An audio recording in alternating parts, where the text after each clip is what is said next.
All right, ladies and gentlemen, we are live. We are now live on YouTube, Twitch, LinkedIn, X. Yes, I am on LinkedIn. And we are on via the listen live button on sportswireradio.org. We're going to talk about a couple of different things. You're going to talk about what's going on, obviously, Super Bowl, maybe mixing NHL, maybe a few minutes on WWE. And I got a full house here. I got not one, not two, but three, but four guys here. So that certainly is a good sight. But we are joined by Randy Dillon, who hasn't been here in a while, sans the hair, and he's the host of the Hockey Fan Chat. I got Rob Maraska, contest man, Grim Reaper, guy who's got a 1960s UHF TV still probably. Oh, New York MLB talk, one of those. Probably does. I mean, they're actually, I was in Best Buy and they sell a form of that stuff. TBK, sometimes a podcaster, an opinion giver. All right, good deal. And I got the guy who hosts the Liftoff Jets and the New York MLB Talk. I have his show. I'm actually early with it. He'll play it tomorrow. Chris Pizzaya. And fellas, happy Friday. Got a happy birthday wish in a few minutes I'm going to give also here coming up. And how's everybody doing here tonight on Sportswire Radio? Doing good, Tom. We're past that awful month of January. We are officially hitting, as you mentioned, the road to January's not over yet. January, technically, in the East Coast, we got 48 minutes, 48 long minutes. And whatever time zone you are, you might have 2 hours or 3 hours as much left. So January's, we got 4. Oh, so what time is it now? Are you 8:13? 8:13, yeah. Oh, so you're Pacific time zone. Yeah. Okay, so you got a while to go here. So yeah, you certainly want it to be January to be over. I want it to be over too. But how's everybody feeling?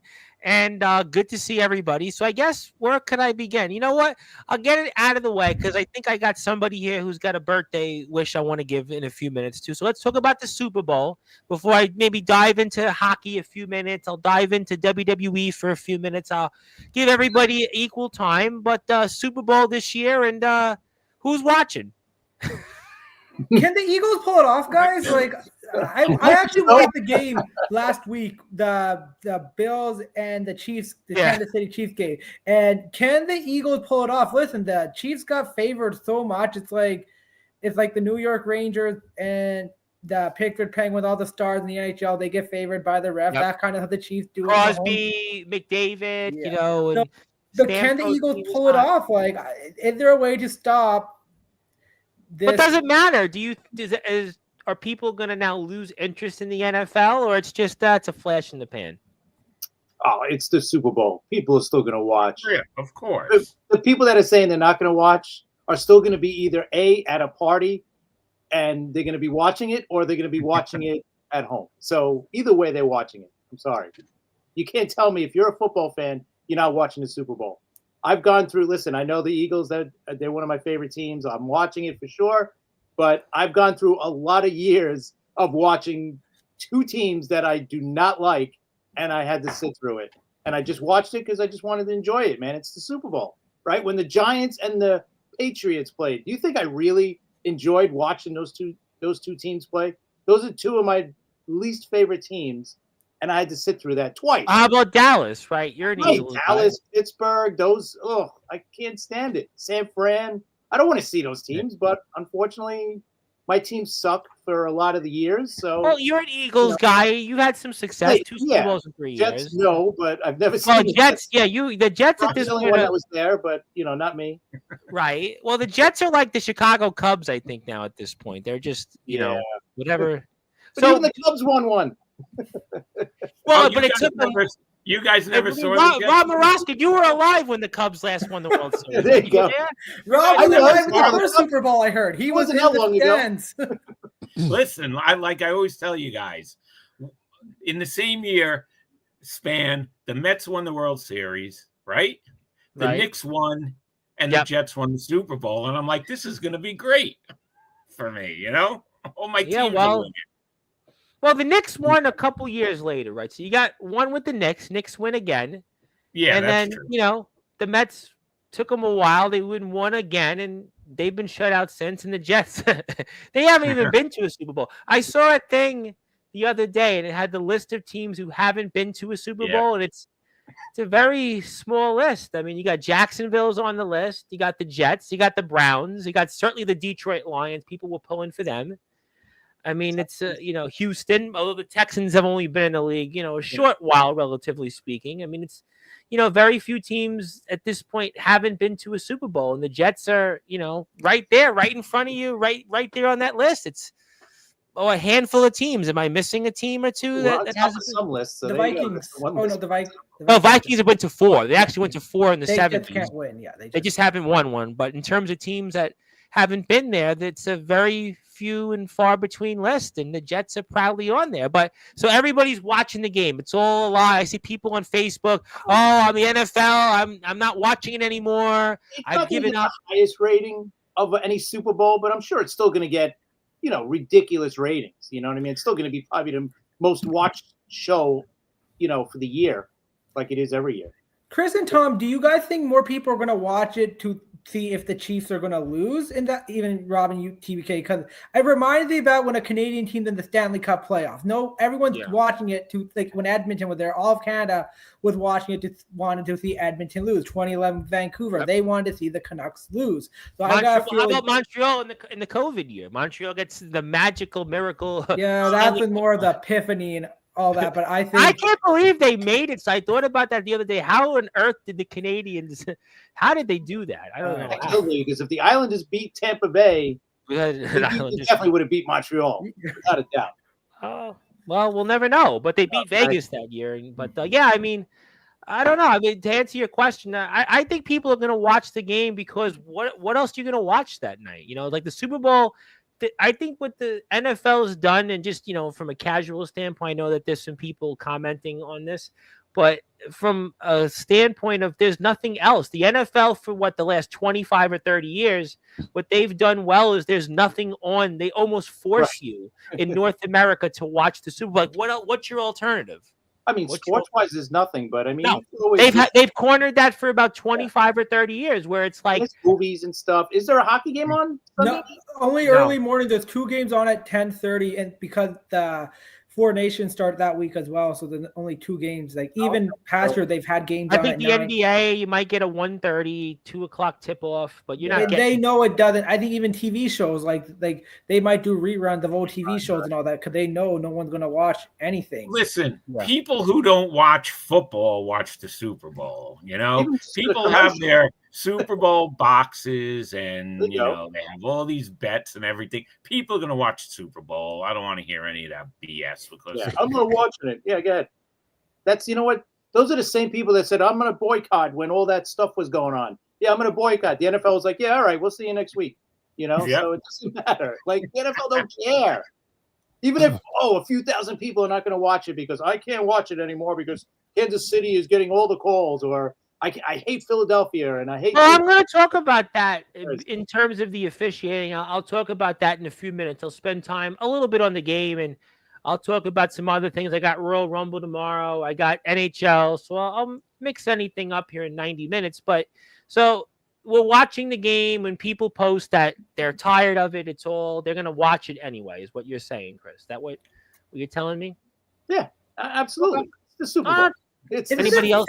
Isn't the same? I know in the early 2010 when Brady and the Patriots were all going to back-to-back Super Bowls. People are like, it got that same feeling where. I kind of disagree a little bit because I think the vitriol with Kansas City's worse because of Taylor Swift. I think the vitriol. I don't know about that. I'll be honest because listen, Kansas City at least they're likable. Like Andy Reid, I love Andy Reid. I agree. Listen. I don't mind Patrick Mahomes. He doesn't bother me. It bothers me because he keeps winning. But I think there are people that feel like, why do we have to see her walk down the ramp? Why do we have to see her hold hands? That really bothers people that much? There's people that are bothered. Yeah, there are people that are bothered, but people feel like I don't really care. I'm with you. I'm not a fan of hers. I don't care. I don't care either. Okay, but there are people that feel that way. In the halftime show because I don't like her music. I don't like Kendrick Lamar either, but we got to sit through him, right? So I mean, like, who cares? Yeah, no, I agree. I mean, but go ahead. What do you got? Okay, so I saw something today that basically said people didn't like the Patriots because teams couldn't beat Tom Brady, and people don't like the Chiefs because the refs won't let people beat Mahomes. So, look, if you look at that Bills game, two very, very controversial calls happened in that game that both went in KC's favor. You know the calls I'm talking about. We're talking about the call with Josh Allen clearly getting forward progress, the refs not blowing the whistle until he was back over the line for negative yardage that forced the turnover. And apparently in KC is the only stadium in the world where a ball that hits the ground is a catch while KC has possession. Come on, man. Like, look, I completely understand what you're saying, Chris. It's a Super Bowl. There are going to be people who are going to watch regardless. I'm not going to be one of them. And the reason being is, yes, I don't like Kansas City, but I'm not gonna pretend to be a Philadelphia fan for a day just because I want to see Kansas City lose. I have no interest in either team. I just don't have any interest in watching the game. And I'm sorry, it is getting soured by these controversial calls. I mean, at this point, they'd be lucky. And who am I? Okay. I'm a guy who sits here on Friday nights and talks football with you guys. I'm sure the NFL doesn't give a shit about my opinion, but after a while, if there's enough people who start to raise a stink, maybe you start to care. Maybe a little. Could I say something? Yeah, sure. I want to say something about the refs, okay?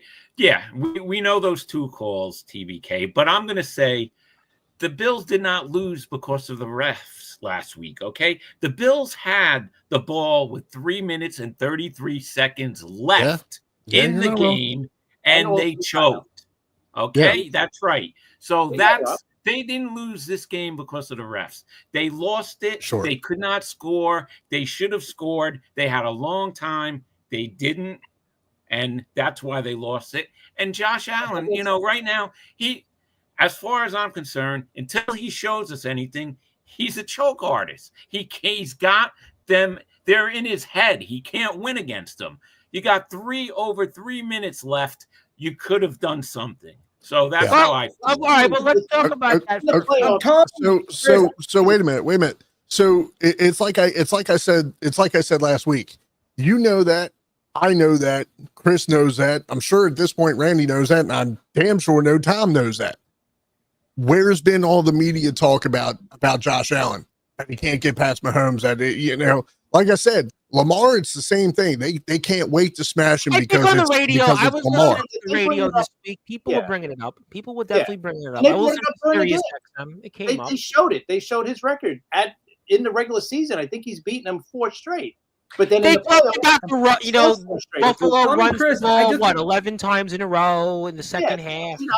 Regular season to playoffs. Yeah, sorry. I just want to add, isn't Josh Allen getting the same rep Ovechkin got for us hockey guys, where so many years he couldn't get it done until he actually finally won his Stanley Cup. Yeah, kind of. He's statistically, an unbelievable player. Offensively, he had the gaudy stats, and he never got past the second round until 2019? I think 2018 until they beat the Penguins that year. They won the cup. They won the cup, right? So.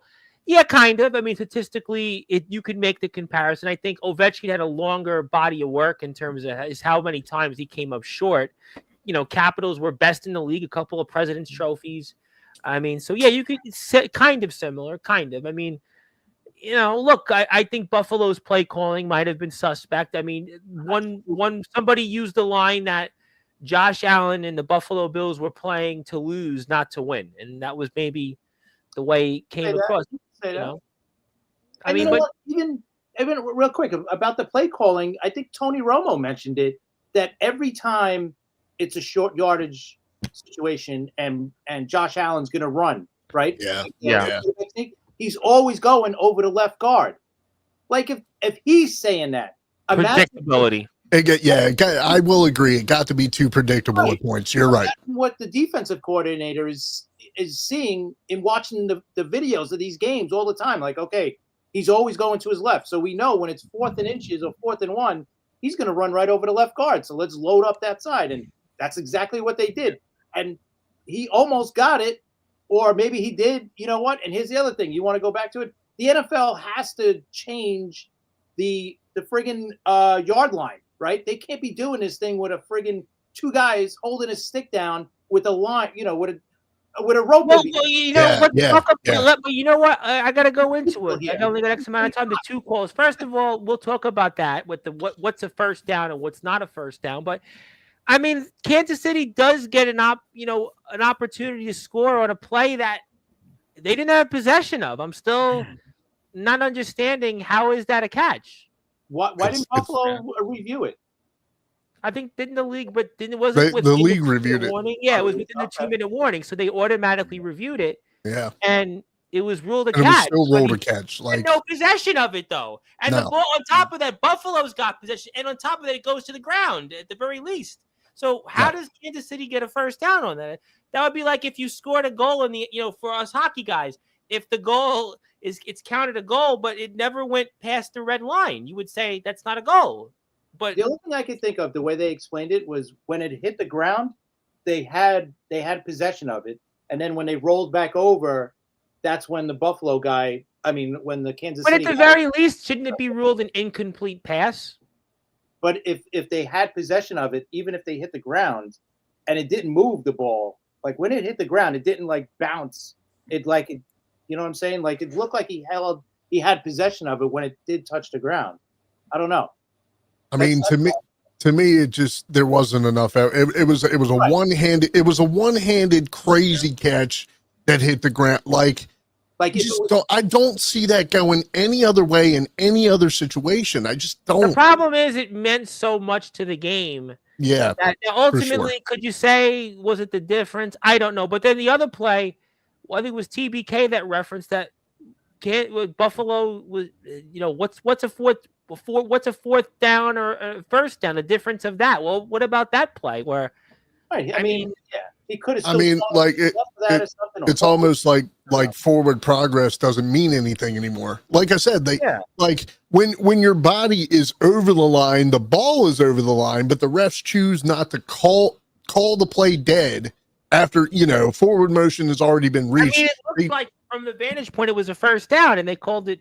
I mean, and that's where people are going to feel like, okay, I think some people will say, "Oh, the referees weren't that bad," but those two plays, they're significant outcomes ultimately in the grand scheme of things. I mean, Rob's not wrong in that.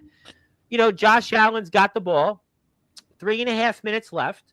They've got an opportunity. All they have to do is get a field goal at the very least, and they come up empty-handed. So, yeah, I mean, you give Mahomes the ball back afterwards, your chances are slim to none. But those two plays still had a hand in the game itself. They had a hand in it. Didn't another factor of the game, I think before halftime, where the Chiefs would try to go, the Bills try to go for that 2-point conversion, and they missed that. And then that really, if they would have got the field goal, that would have tied. And I think during the end when they had the ball, if they would have got a field goal, they could have tied the game possibly at that point rather than.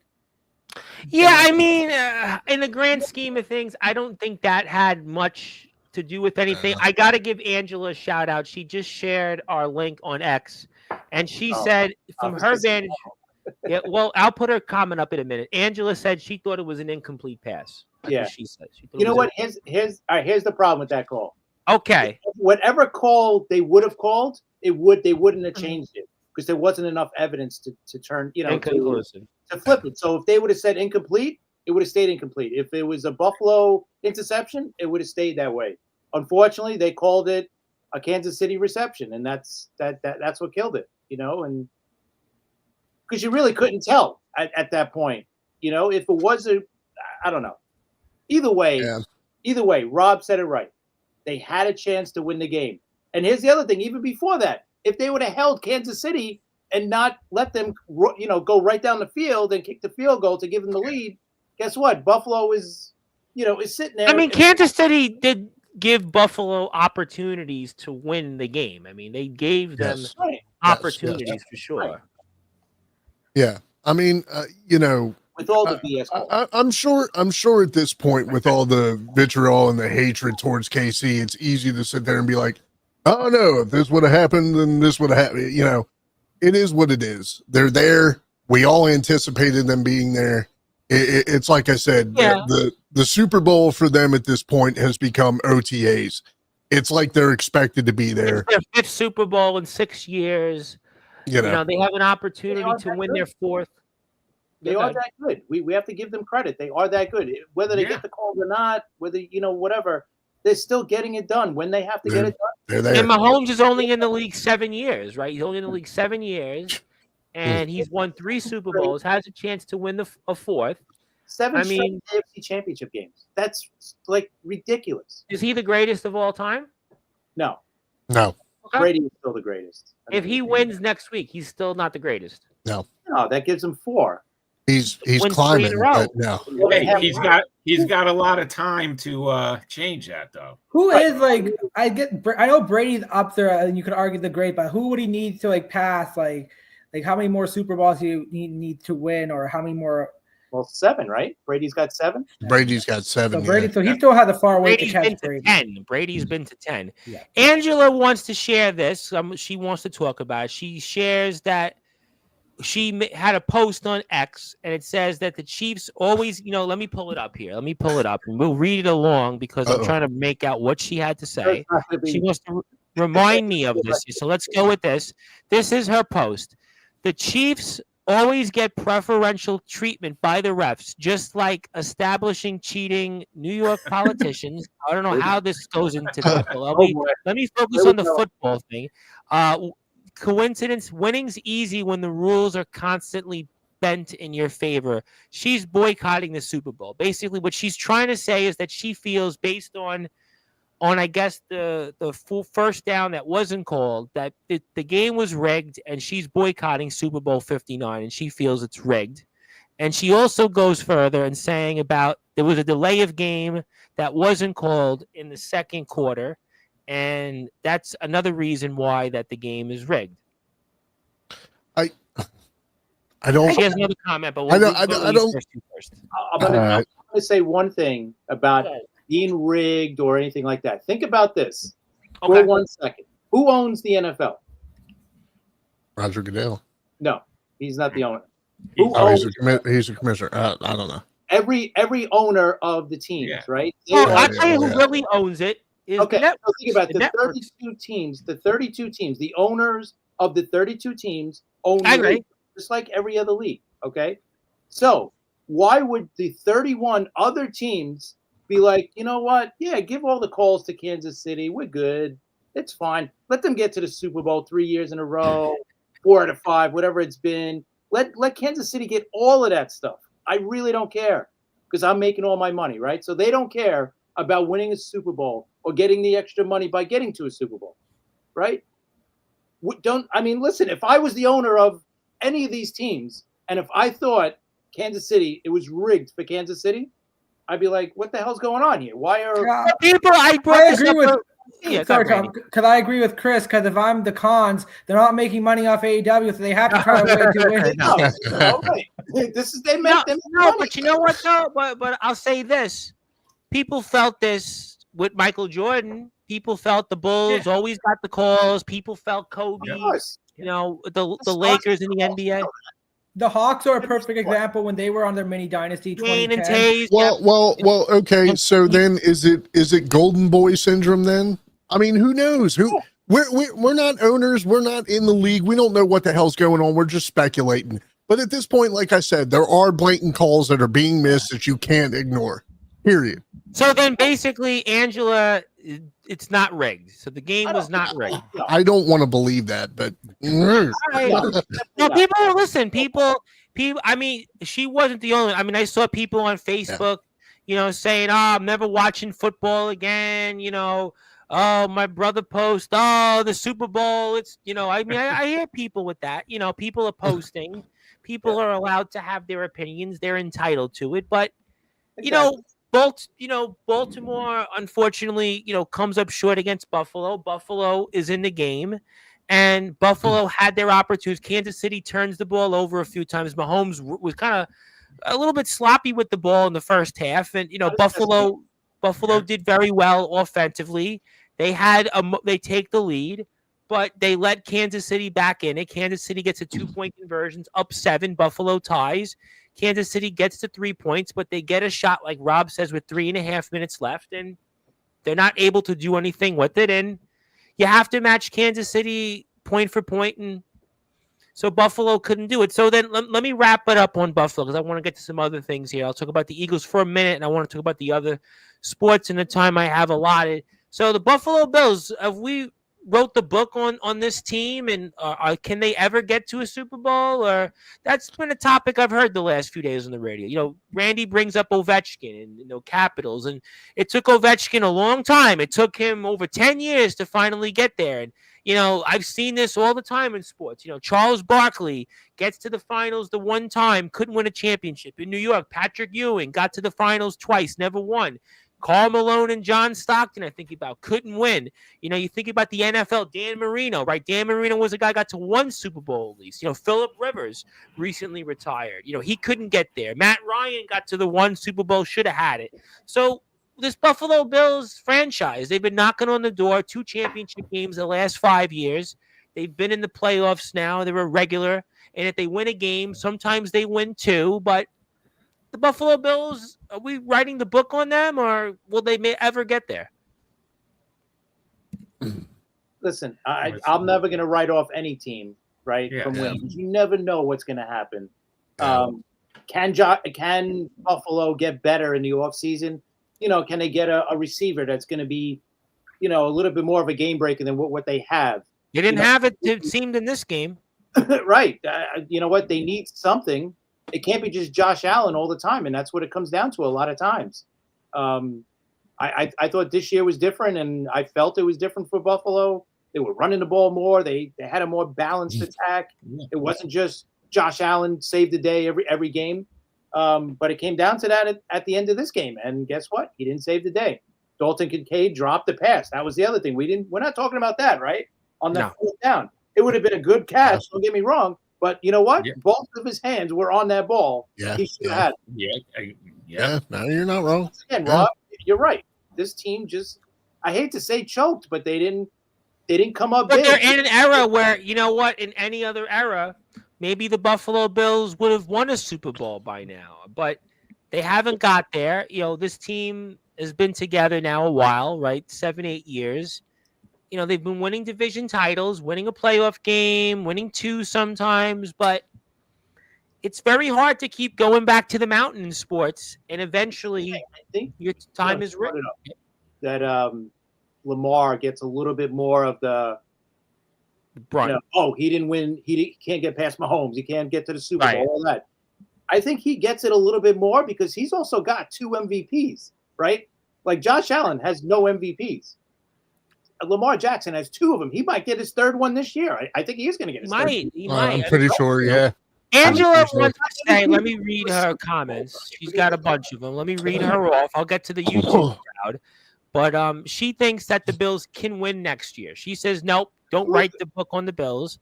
Yeah. She says that she agrees with TBK. She hopes it's not rigged, but she thinks that the calls were bad. Thank you.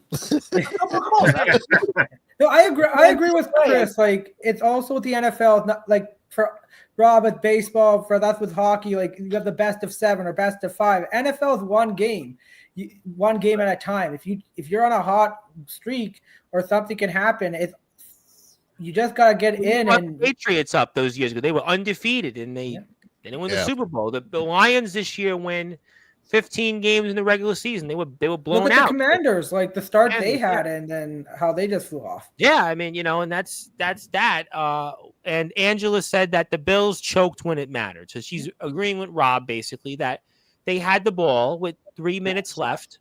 Yeah, if they scored a touchdown, game's over. They win. It's over. It's and over. They held the ball the entire time. Realistically speaking, 3.5 minutes. I mean, they could have had those opportunities. Before I get to the NFC side of things, I do want to wish a happy birthday to the man that runs the Sports Authorities, Mr. John Gonzalez. It's his birthday today. I wish John a very happy birthday. Hope he's enjoying his day.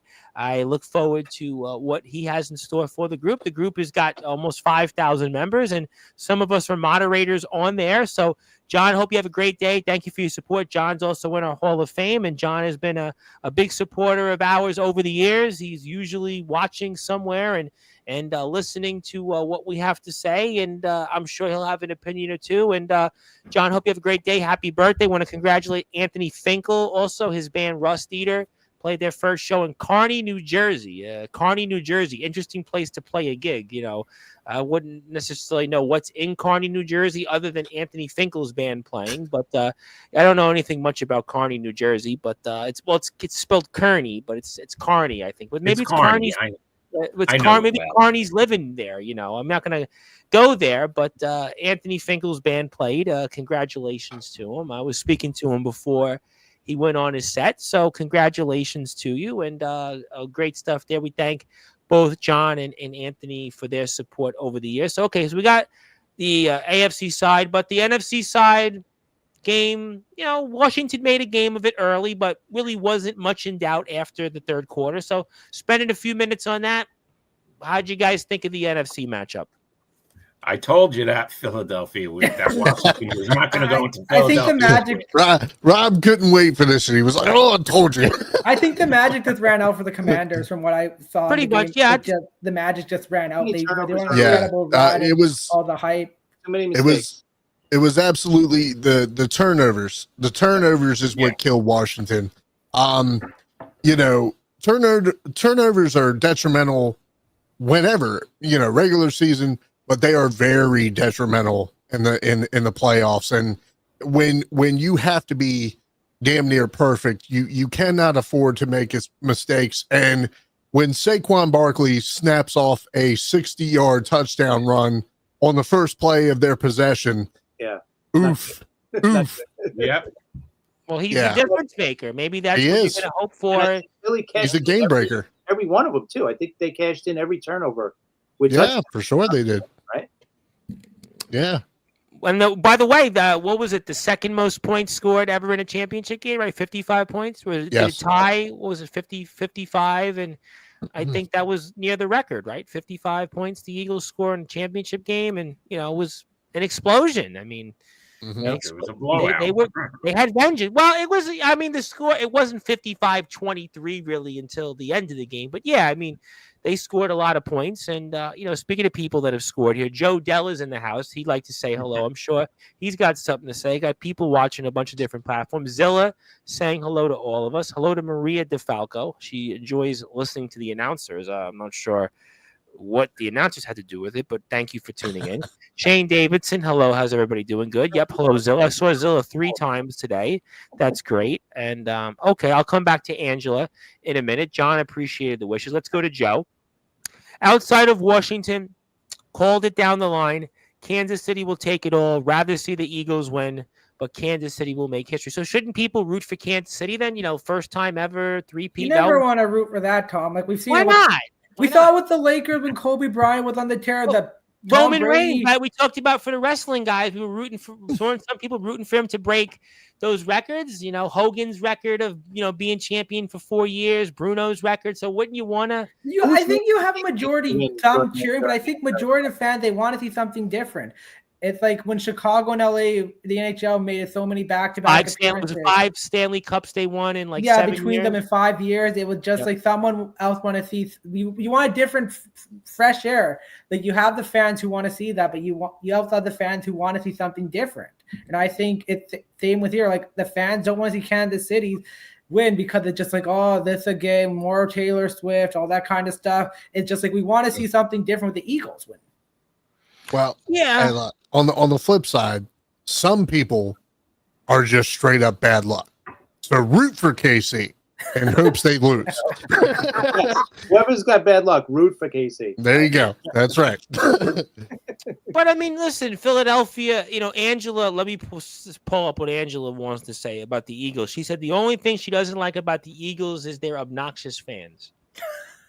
I like Chris. Chris is not obnoxious. He's a great guy. Well, she's referring to we like famously, it. the You're Philadelphia Eagles fans did two things historically. Number one, they booed Santa Claus. Secondly, Michael Irvin's final game was being booed and cheered off the field. I mean, when he had a serious neck injury. Although Michael Irvin did a lot of things off the field that people should have probably booed him for. They threw snowballs at Santa Claus. They didn't only boo him. Rob was there. Yeah, they did. Rob was in the Santa Claus suit, right? Yes, Rob was there. Rob was actually throwing snowballs at Santa. I knew the original Santa Claus. maybe so. I mean, but I mean, look. So Eagles, why not root for the Chiefs though? But the Chiefs, 3 Super Bowls in a row. Don't root for them. It'd be historic. I mean, we've never seen a team win 3 straight Super Bowls, right? The Packers won 3 championships in the 20s, right? And then they won 1 NFL championship and 2 Super Bowls in the first 2. But nobody's won 3 Super Bowls in a row. And nobody's won 3 straight championships in the 4 major sports since the 2002 Lakers, 2000, 2001, 2002. So it's been a hot minute. It's been a hot minute. 2002. I mean, that's, it's in football, with the cap and free agency. And all sports all together, though. The Penguins won back-to-back. Crazy. Right? They couldn't do it. The Blackhawks win back-to-back? Was it Blackhawks didn't go back-to-back. The Penguin, I think the Penguin, the Lightning won back-to-back. Lightning, are the only 2 that kind of. Tampa was close. Tampa went to 3 finals in a row. They were close. They lost to Dallas in 22. They lost Colorado. Colorado. Sorry about that. They beat Dallas. They beat Dallas and then they lost to Colorado. Yeah, they beat Dallas. They beat Montreal, but lost to Colorado. Right. So they had the 3. They had the 3 finals. They went to the 3 appearances, but they didn't get it done. But they went to a couple other conference finals too, right? They went to conference finals. The next year, I think they were conference finals. Tampa, right? It was 4. No, 3. The 4th year they got knocked out by Toronto in the 4th year in a row. After this. Right. Then the year before that they got beat by Columbus, but three. The Heat went to 4 finals in a row. They won 2 championships in a row, but got to 4 finals. I mean, so it's Golden State won 3 titles in 4 years. The Patriots had the back-to-back. I mean, so teams have been close, but they haven't quite ever gotten to the mountain. But 3 championships in a row, and it's a hard thing to do. And Angela also wanted to say that Washington, she calls them the Redskins still, but they're the Commanders. But we'll read the comment off. They played good, but they choked just as much as the Bills did. Oh, well. I don't know more than the Bills things, but, More so. Yeah. But I don't know. But did Washington choke? I don't know if they necessarily. I think you could. I don't know if you call it choke or inexperience because the Eagles been there. Yeah. Like, this was a young team just riding. From what I've heard, I don't know. Wait. They had I think they had 5 turnovers. Yeah, 5 or 6. Yeah. Yeah. I don't know if I look at them and say they choked. I think Buffalo. They weren't supposed to be there. As well. All right. So maybe choked, but a lot of mistakes. And Joe Dell said he lost 2 wives in a row. I don't know what that means. I'm sorry. Sorry, man, but I hope you don't lose 3 wives. How do you lose a wife? Well, I mean, he lost 2 in a row. I don't want to know. I don't want to know. Well, I mean, he lost 2. I don't know why he'd bring that up live. I mean, This is a family show. Well, Rob, any comment? We had Rhino and Savio Vega here. I mean, we've even, we have a new button too, by the way, that we'll be using. But I mean, I don't know. I mean, look, I wouldn't compare the wives. 4 in the closet, so they're fine. What's that? What was that? Okay. Well, I mean, all right. But look, I mean, all right. Look, I think Washington had a great season. I think, like I said, they hadn't been to a championship game in 30 plus years. What else? They're going to be around for a long time. Like I said, I think that Washington has finally found their face. If they take care of Jaden Daniels, they will have a franchise guy for years to come. This kid made a statement in his rookie year. Take care of him. You guys will be just fine. Yeah, I'm coming from a freaking Ravens fan, so I think it's for a franchise that since you go back in their history, they haven't had a starting quarterback for a number of years. I mean, who they have? Trent Green, right? Maybe for a couple years, right? Was it Trent Green for a few years? Alex Smith, right? Alex Smith was there.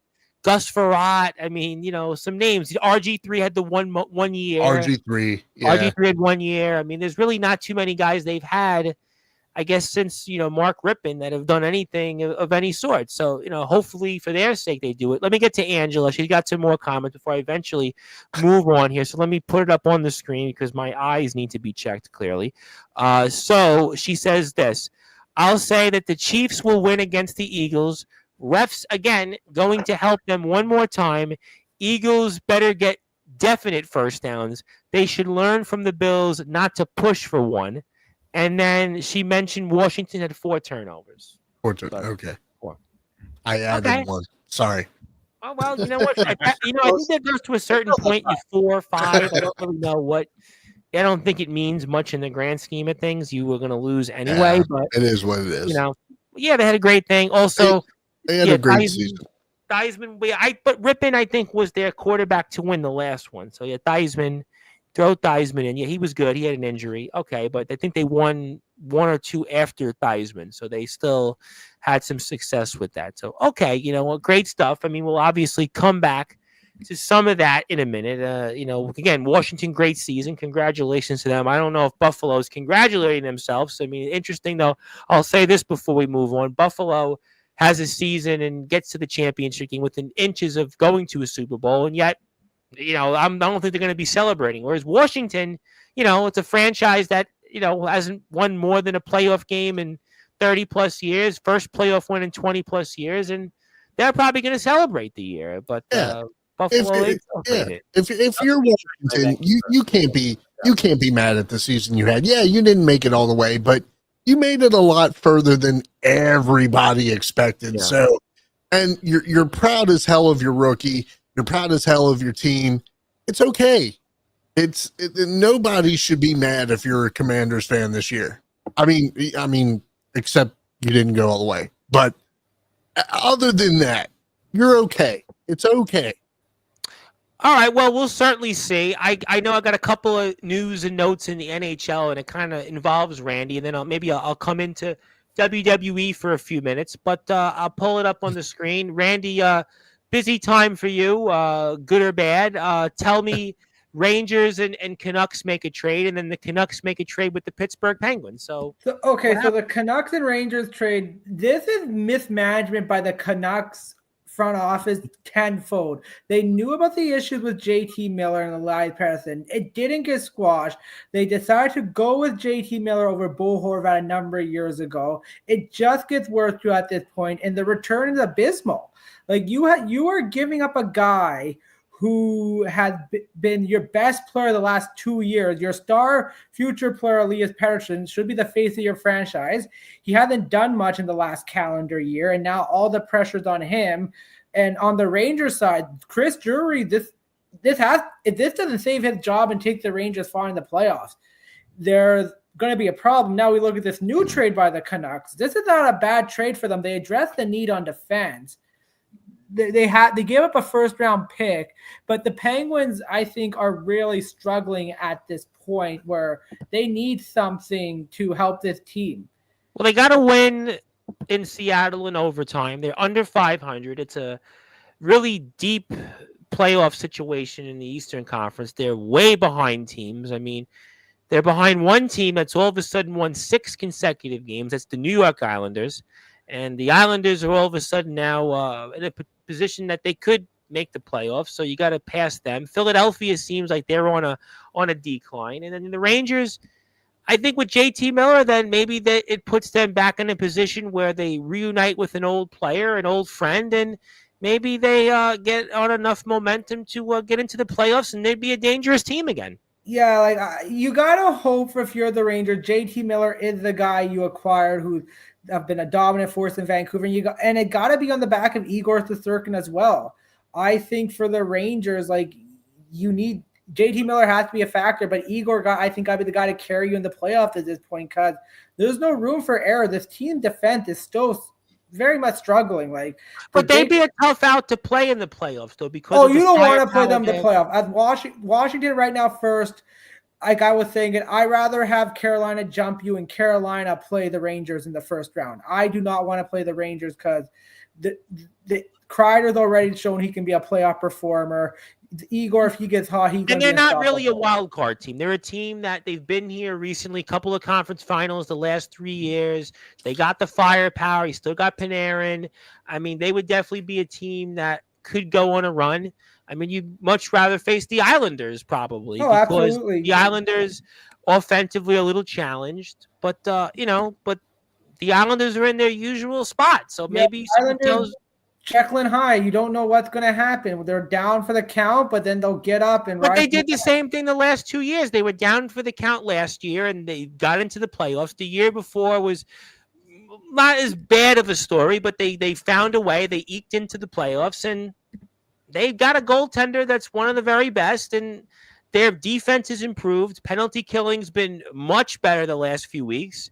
They're getting enough on offense, and they're winning a game or two in overtime, and maybe the Islanders could sneak into the playoffs. I know guys like Chris are going to kill me for saying that, but you know they've done it all. They've done it the last 2 years. What's to say that? And they just acquired Tony DeAngelo, so I don't know if they're sellers right now. Is it worth it? Right? Yeah. If they sneak in, they'll get knocked out quick, and then you're back to where we are. You know. And the other thing with the Islanders, in years past, there hasn't been many teams have kind of fallen off. Right now, Ottawa's still hot. Tampa Bay, Ottawa's got Boston is still in the mix. Columbus for Detroit's around, Montreal. There's a lot of teams that you have to hope that fall off. For the years past, they saw the Penguins kind of fall off the last. Penguins, Philadelphia collaped last year. And you got to hope some of these teams continue. Detroit fell out of it. Detroit, there's still some Jekyll high. I don't know what's going on there, but definitely like Montreal, you got to keep an eye on. Boston, what's going to happen with them? Columbus and Ottawa are a very interesting situation because these teams are still riding high. In Philadelphia, they're kind of in it. They made a trade yesterday to bring in Andrei Kuzmenko, who really had disappeared ever since having some good season a few years ago with Vancouver. So it's going to be interesting. Yeah, it's very interesting. A lot of depth. We're here on Sportswire Radio. I'll finish that in a minute. I want to thank everybody for tuning in. We're joined with Randy Dillon, Rob Maraska, Chris Bazaya, and TBK. My name is the Reverend Tom Bryce, your voice figuratively and literally where all wrestling matters and all sports matters. And if you're here, hit the sub button, hit the like button for us. And also, happy birthday again to John Gonzalez. Want to thank everybody here. Angela's got a comment. I'll come back to the NFL in a few minutes. I'll read that off. But yeah, look, I mean, just to finish on the NHL, I mean, look, ultimately with the in a minute, I'll let you come back to that. But you know, with the Islanders, I mean, they've been here before, and something tells me that I agree with you. There's more parity in the Eastern Conference, but they've done it the last 2 years, and they could do it again. I don't know. We'll definitely see. Now, the one thing I want to add with this trade, I'm looking for Vancouver and Pittsburgh. The only way this win is for Vancouver with the Marcus Patterson trade, they have to resign Patterson. He's a UFA at the end of the year, and if the Canucks can't resign him, this trade is a flop because they need defensive help so bad right now. Like their defense is horrendous. Well, we'll see about that. And I do want to also say before I go on any further that we are live on the Promo Wrestling Federation YouTube page, and I have a bunch of people actually there live. So if you're here and you're watching this on screen, I say thank you for that. I actually own the page in your case. Well, you probably know it by now, but if you're here, do me a favor, hit the sub button for us. We gained a few subs recently, so I'd like to gain a few more. So I see some people here. Hit the sub button for us. I'd appreciate that very much.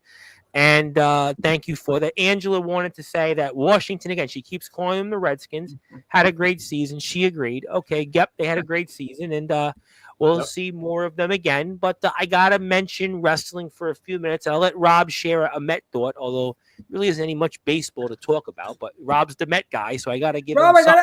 I want to ask you the Blue Jays, like what's going on? Like I know. All right. There you go. Well, you're in, Rob. You got your moment. Yeah, ahead, like Rob. the Blue Jays, like there's so much talk in Canada. This team can't do anything right. Like they try to sign these guys, they can't. What's your take on them? Well, if you ask TBK, they kind of signed somebody that they signed somebody. Oh yeah, and the Blue Jays signed they made a big move. They signed Max Scherzer. I don't know. I think, Randy, you know what? I just think sometimes it's tough for these guys. You don't like the Scherzer 1-year deal? You don't like that move for them? 1 year? Yeah, it's not. I mean, if he's not injured, yeah, it's not kill. It's not going to kill him. It's a decent move if he has anything left. 1-year deal. 1-year deals are great. If 1 year. Hey, we saw what happened last year with the Mets. With Severino. With Minaya. So anything could happen. But the Blue Jays right now, it's tough for these guys. I don't know if a lot of them want to play in Toronto. Well, Scherzer went there. I mean, you got Scherzer, you got Santander, and maybe they'll sign Pete Alonso. Maybe they'll sign there was a little shock. Well, maybe they'll sign Pete Alonso. I think I don't think they're going to sign Alonso. I just think what hurts Toronto more is that the division is really tough, right? Yes. The Yankees, Boston, Baltimore. Those 3 teams I think are better than Toronto, and Toronto's not a bad team. They're not. Tampa Bay is not bad. You guys talked about it though on your podcast yesterday. But if let's say, and I don't know what the chances are, but if Alonso does go to Toronto, Santander, Alonso with Guerrero plus Scherzer, you don't think they're any better? You don't think they're an improved team? Oh, yeah, sure. Of course they are. 100%. Yeah. I just don't. We don't know if Alonso's going there. What about with Vladdy Guerrero? I know there's so much talk about him. What's going on? Like, what are your thoughts on that, Rob?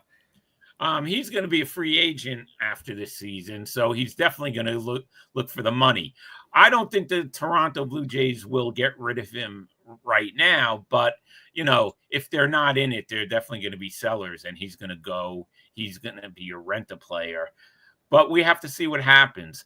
The latest I heard about Alonso, the Mets again back in it. I don't think he's going to Toronto, but I'll never say never. It comes down to he wants to go back to the Mets. The problem is the Mets aren't giving him as much money as Toronto is. I don't know if you guys can make the correlation or if it makes any sense to you, but I've always thought as Vlad Guerrero Jr. as the Derrick Henry of baseball. Like I feel like Vlad is just on the right team, he could be a real move. And sorry, I'm going to be that guy. Imagine if he came to Baltimore. It would be insane. Think about Guerrero. 2 years ago, he had that down year, and people were like, yeah, maybe he's not that good. But then this past year, he had a really big year. And then you could say the opposite about Bichette. Bichette, 2 years ago, really good. And then last year, not so good. And they're both going into their final years of their contracts. And Vlad has already told the Blue Jays, listen, if you can't give me a contract by, an extension by spring training, I don't want to hear anything about a contract. So he gave him a deadline. And I don't know if Toronto going to go $400 or $500 million for this guy, because that's what it's going to cost to sign Guerrero. I don't know if Toronto's going to go that high. They've never gone that high. Well, they've tried though. They've been Otani. They've been there for Otani. They've been there for all these other players. Alonso, they've talked about. I mean, but they've been in the running. Guerrero's money. That I don't know if they're willing to go $400 or $500 million. That's what you're gonna, that's what it's gonna cost to sign him. Because he's young. He's really good. Yeah. So I'm still trying to figure out what's going on with Baltimore. TBK, why didn't they re-sign him? What's going on? I don't know because like I said, you got an owner who came in who made the statement that they were not afraid to bust open the wallet and make some purchases here, and every single signing that we've had, to my knowledge, has been 1-year deals. And then you let one of your vet players go to a division rival. Yeah. I'm sorry, excuse the language, but what the fuck are you doing? Exactly. No, you know how they looked at it with sorry, Tom. Sorry. Next time. Well, I'll be using that this weekend, but we'll see. But no, it doesn't. I totally agree with you. That's why I said they made the extension on.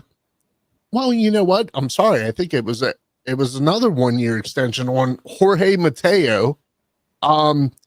And the vet guy in the locker room now, I think, like I said last week, I think is Cedric Mullins, which that's not bad.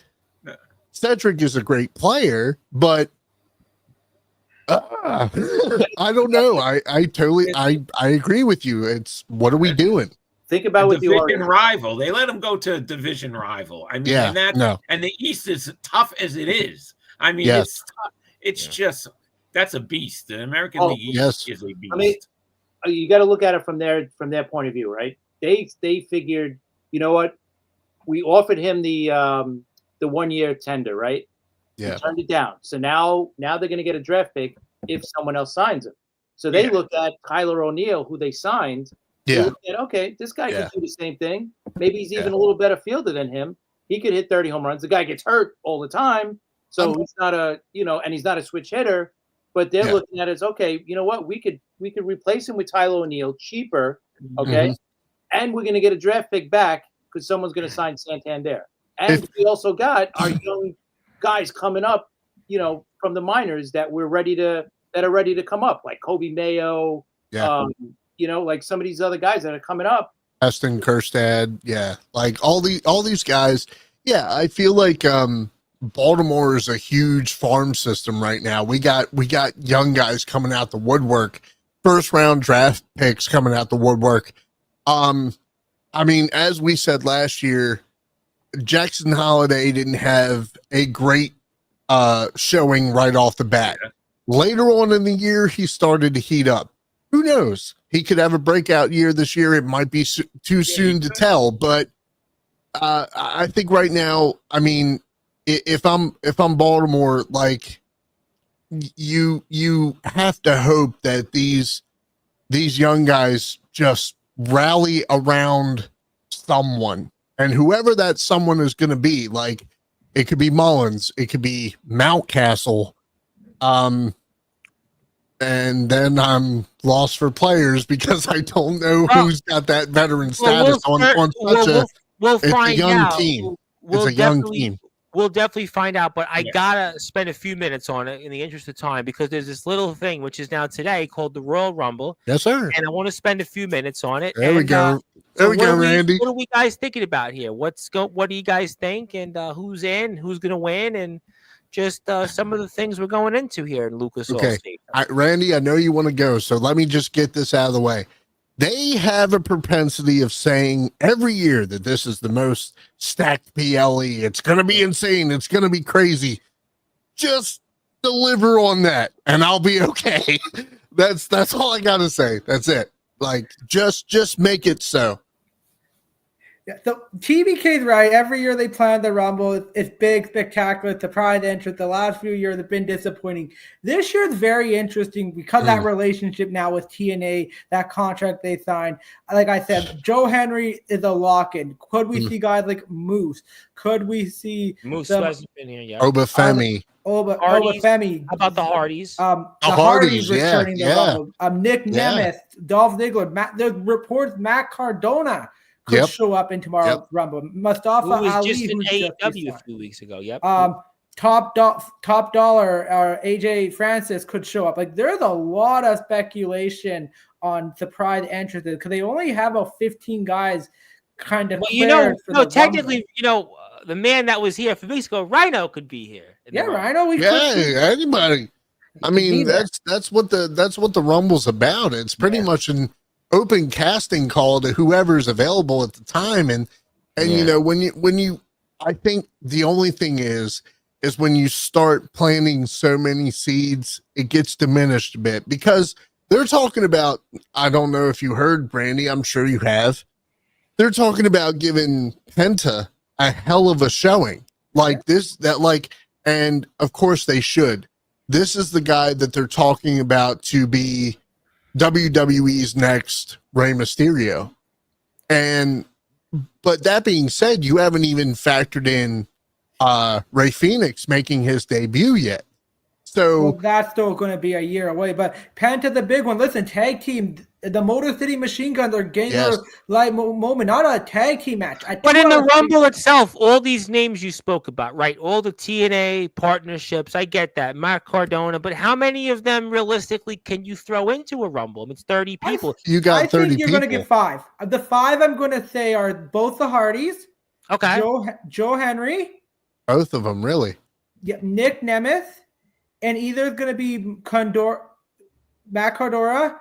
You could see Mustafa. Well, I think if you're doing Nick Nemeth, you're getting Dolph Ziggler. Because if you watch TNA yesterday, they're tag teaming together. Yeah. So I think you're going to get 5 TNA guys show up. You're going to get a few NXT guys. Oba Femi is definitely one of them. Trick Williams. I could see Ethan Page. And no shot for Tessa Blanchard, right, in the Rumble? Oh, no. Tessa Blanchard, I think they're keeping her far away as possible. She's going to be far away until she cleans up her act. Now, for the women's, Jordan Grace signed that deal. She's going to be there tomorrow. Right? Yeah. Charlotte Flair. Did you read her on X? She said she wasn't. Her mother's birthday. Who said that? Jordan? Yeah, she posted on X that she won't be there. It's her mother's birthday. She'll be there. I gotta expect. They just signed her. It's a huge. Sorry, Randy. I'm sorry. It's a huge PL event. Yeah. It's one of the major 4. She'll be there. Hey, Mom, I love you. Save me a piece of cake. I'm going to the Royal Rumble. Listen, we've seen it in other sports that, I'm not signing there. 5 minutes later, they're the new head coach or the executive. So, I maybe she's not there because I think they made the announcement that she's now signed and they're not going to surprise, but we'll see what happens. We'll see Cora Jade, Roxanne Perez. Cora Jade, who just wrestled on Impact yesterday or TNA. Just saw her there wrestle. Definitely. But the thing is for the Women's Rumble, the indication is Charlotte Flair is going to win. Yeah. It's an unfortunate situation. I understand why, but if she's going to win, I do want to see her. I think you could go back to her and Rhea for a 3rd time, especially with her as a heel. I think putting her against Tiffany right now, Tiffany needs someone. I know Nia, they're going to complain. I think they rushed Bailey or even maybe someone like Bianca or just someone. She needs to work with someone to kind of establish herself more. Charlotte Flair is the measuring stick. If Tiffany falls, her fall is going to be hard. Charlotte Flair's winning the Rumble on the women's side. I have to think. Io Sky the only other one I can think of. Dark horse like a Jordan Lynn Grace. What a way to bring her in. What a way to just put her in. Give her a good showing, but I don't think she's winning the Rumble. What about Becky Lynch? Is Becky Lynch back? No, Becky, I think, going to fight Lyra. That's the report. Cora. Now, Jade Cargill is a wild card here. I can see them giving her the win because of her attack and her going off on Rhea because Rhea technically took her spot. That is a big wild card. Who wins on the men's side there? I have no idea. This is the most. I mean, how about that Punk Owens segment tonight? That made me think that Punk could win it. I mean, it made me think Punk, Evan. Oh my gosh, I'm sorry. What about Priest? No. So Punk is a big indicator. Oh, John Cena. Sorry. John Cena is the other one. Roman will only win if Rock and Roman and Cody will happen. That's the only way he's going to win. There's no involvement in Rock. Roman will not win. He'll be a runner-up, and someone will eliminate him in the final. I don't want to see Rock and Cody. They've been teasing Rock and Roman for so long. That's the only way it's going to work. No triple threat. No. You've been teasing Rock and Roman for the head of the table, the head of the bloodline, the head of the what the hell ever.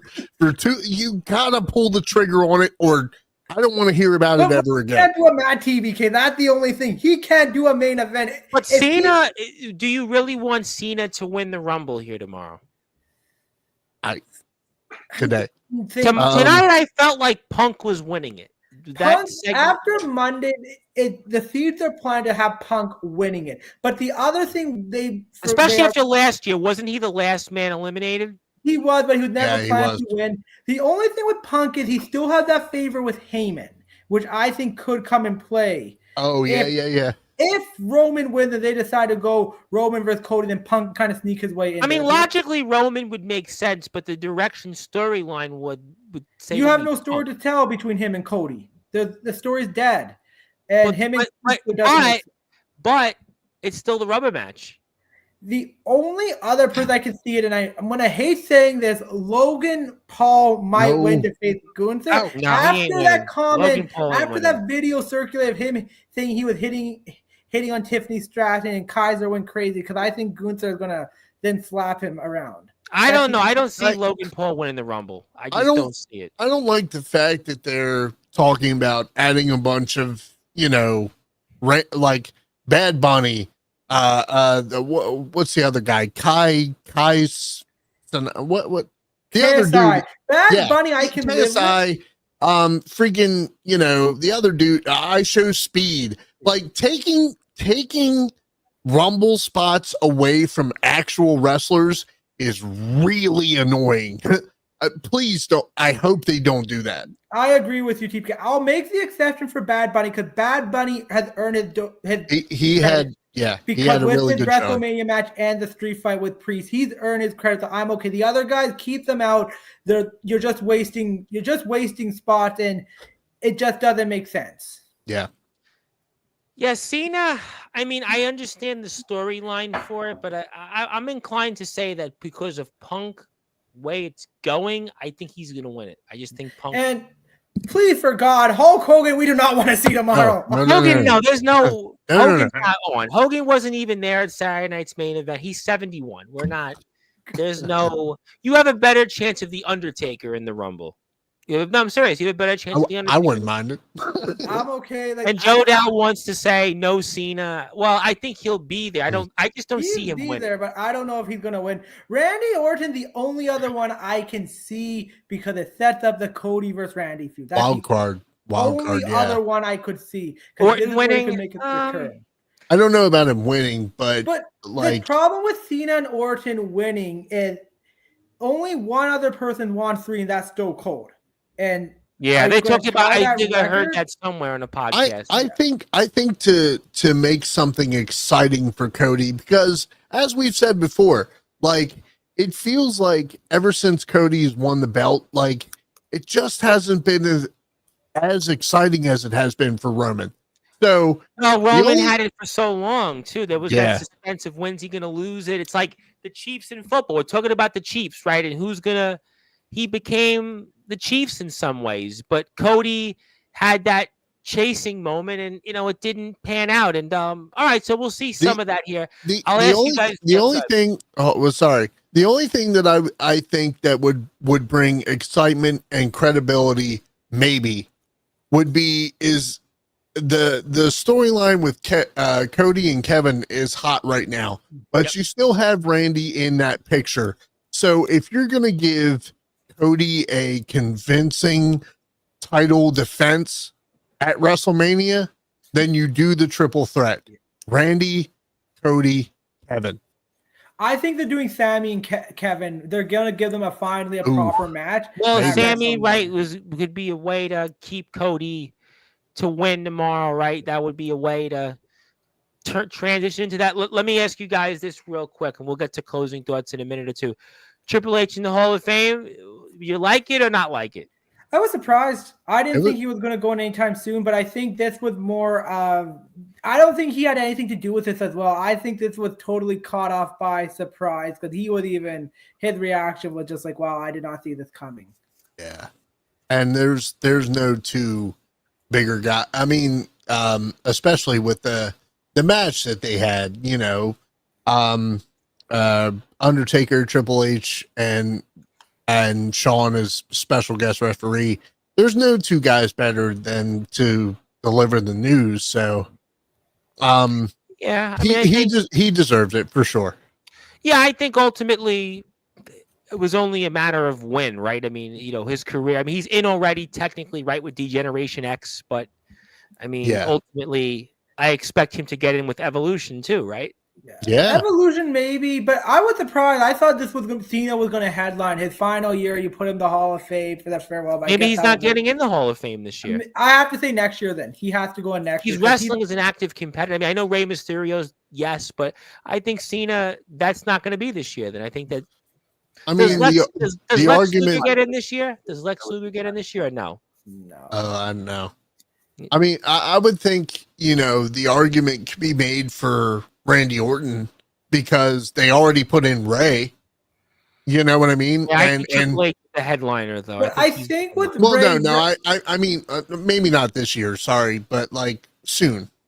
I think with Ray took it as he knew he was going to take a lesser of a role. Ray knew he wasn't going to main event, and he was going to be kind of supporting the work he's doing with LWO, with Dom, probably with Penta down the road, how he's helping the New Day, Chad Gable, all these guys. I think Ray was okay taking kind of that back step role. I think if Randy still can be a main event player, so I think until he take that back step, then he'll go in the Hall of Fame. So all right, there's another guy. There's another guy for the Royal Rumble. Sorry to cut you off, Tom. What about AJ Styles, Randy? Yeah, the reports are he's going to return. He should be ready to close to return. Yeah. I mean, a lot of names. You got only 30 spots. You got to figure out who's in, who's out, and like I said, how many TNA guys? That'll be the question. How many? Maybe not as many TNA guys as you think. I mean, we'll have to obviously find out, and we'll see. Triple H in the Hall of Fame, TNA WWE partnership. I think that's interesting, and Royal Rumble, and Brock Lesnar is not coming back to WWE anytime soon. I hear now. Nope, he's not coming back for a long time now.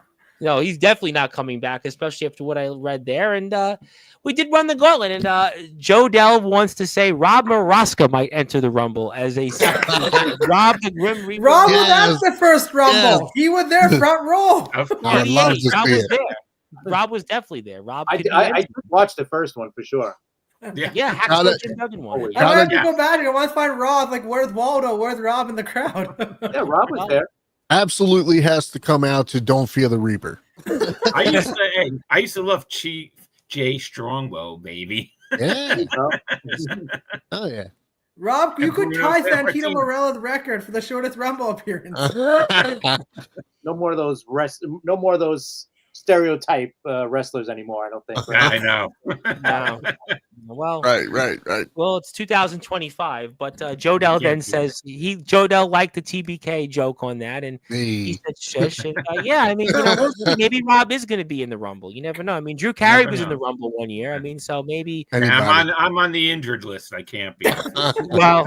You'll be staying on the injured list then in that case. But okay, well, we ran the gauntlet. We talked some football, talked some hockey, some baseball, talked some wrestling, and that's what you get here on Sportswire Radio. We have a listen button here. If you ever touch it, it's live on sportswireradio.org, and you can listen to a bunch of the podcasts. You got the Liftoff Jets, and I think the hockey fan chat might be still in the rotation. And we got also the work in progress. We got Squared Circle Radio. Chris Belcher is actually there. Our old friend Chris Belcher and Andy York are actually at Lucas Oil Stadium.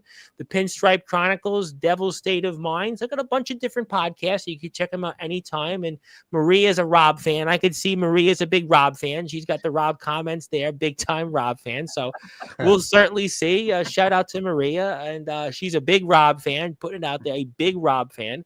And she's been a big Rob fan for a long time.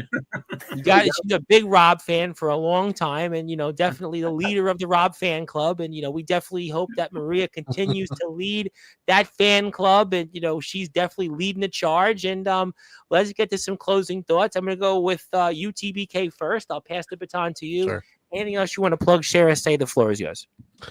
I mean, great show as always. Maria, I can't help that. See that you told me to calm down. I don't think I was that over the top, but I might have been. She's a big Rob fan. She's just a big Rob fan. And I'm sorry, Rob. She's the leader of the Rob fan club. Don't kill me. Maria might though. Maria might. Yeah. All is fair in love in Sportswire. 40-year fan. Yeah. Randy, I want to know, what do you feel about the Wyatt Six? Like the total absence. Like I've heard speculation about Uncle Howdy, Bo Dallas, being injured, and that's why but do you feel like him being injured warrants the entire group being missing? I do. Uncle Howard is kind of like that leader. Yeah. He kind of played that role. So if he's not there, then you got to set up someone else taking charge of the YSX. Did it kind of ruin the story? So I think it's the right move. It was someone else in the YSX. Like I hate when stars get hurt as well. Like if like let's say Eric Rowan or Dexter Loomis, maybe they could pull off the YSX in. But Uncle Howdy, he played such a pivotal part in the YSX. It's hard to do it without him. Okay. I mean, that's fair. It's like I said, the one thing that worried me the most about them was having those, the brain moments where things ramped up more in the QR codes and the vignettes than they did in the ring. And that's what scares me the most about this group. Going forward, I mean, it is now today. It is now Saturday, so that means it's the Royal Rumble. Anything is possible.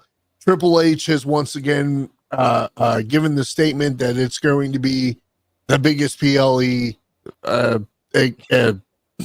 We'll see what happens. I hope it delivers. Tom, thank you for having me on, boys.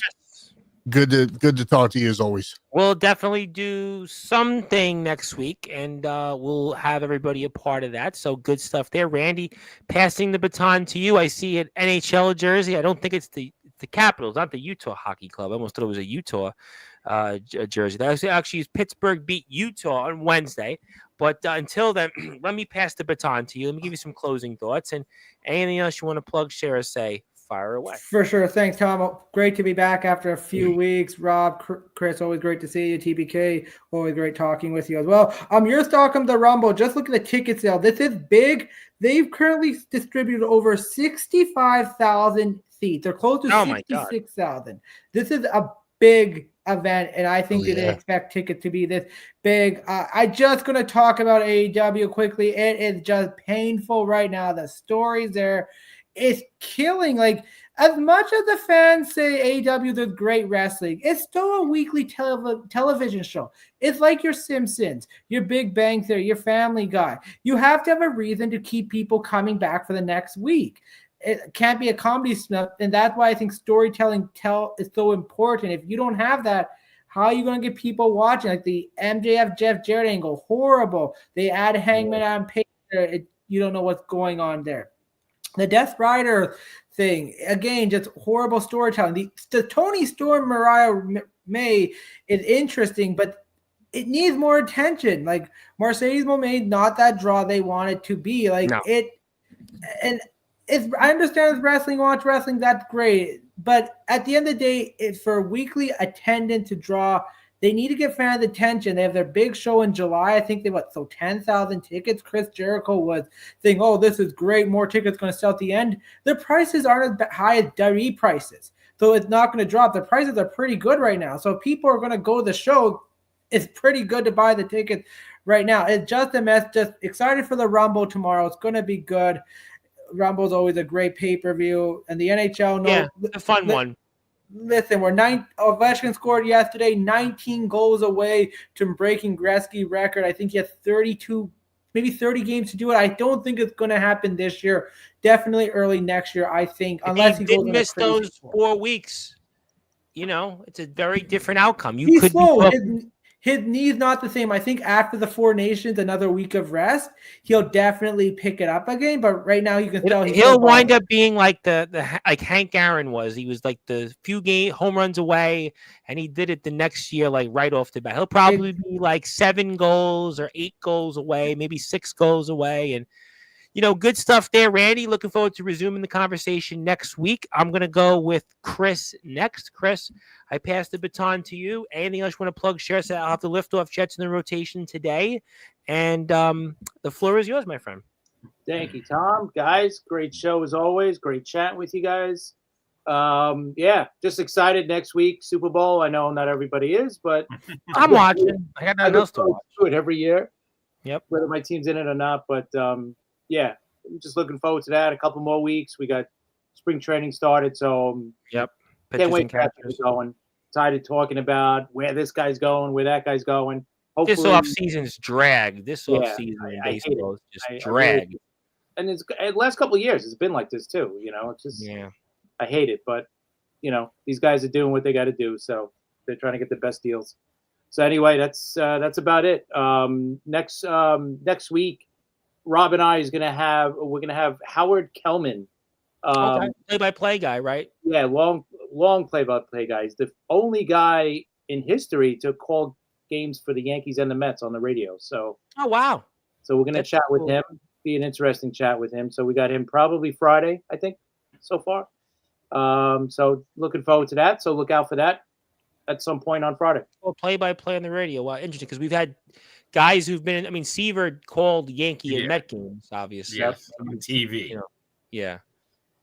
And I think Cone, right, was SNY also. I think Cone did SNY for a year, right? Did Cone do SNY? I think, but I know Seaver definitely did. He definitely did both the Seaver and McCarver. McCarver too. McCarver, right? He did Yankees for about 3-4 years, and he did the Mets for an eternity. For a long time. That's a cool one. So that'll be next week, right? That'll be next week. All right, Oh, that's great. I look forward to that. Ed Lynch was, interesting guy. Good interview. Cool. That was a cool show. Wally Backman, I think, right? Working on Wally Backman. I emailed the guy, whatever their guy is. Tyler, right? They never emailed me back, so maybe busy this week or whatever. So all right, well, you know what? We'll have somebody wink and a nod message. Okay, good deal. Look forward to that. Good stuff. You can follow Chris, also New York MLB Talk Liftoff Jets on X, and we'll look forward to that interview. And congratulations on the success of the podcast. And Rob, I'm going to pass the baton to you. Final thoughts? Anything else you want to share? Joe Dell enjoyed the show. Thank you, Joe, for the kind words. And Rob, the floor is yours. Take it away. Great show, guys. Lots of fun as always. I'm going to watch the Super Bowl. I'm looking forward to it. There's nothing else to watch, figuratively and literally. And I want to watch it. Listen, I want to see Barkley score the first touchdown again. He's done it the last 2 games, and that's been good for me for a reason. So I definitely want to, I'm going to watch it. And then after that, spring training. So, it only gets better. I'm looking forward to speaking to Howard Kellman next week with Chris. That's going to be fun. And we have, we're working on a bunch of guests. I'm working on a bunch of guests. So hopefully they come through. How about Ernest? Yeah, we want to have him on too. Yes, during spring training. But we have a couple of ex-major leaguers that I'm actually in touch with. Okay. And, I can't announce who they are, but, off the air. But we're working on it. So we're going to have guests. And it's, it's so far so good. Everybody loved the Ed Lynch. I'm getting a lot of messages about Ed Lynch from people on X. So, it's been really good. Good. We'll look forward to that. Yeah, Ed was a good interview. Definitely, it's in the rotation still. I have it in via the Listen Live button on sportswireradio.org. We'll wait for Howard. Howard is next week. We'll definitely take a look at him, and we'll see about who else comes on. You can check out Rob R. Maraska, NY MLB Talk on X. Randy's Hockey Fan Chat, latest episode with our old friend Billy McInerney. Billy McInerney.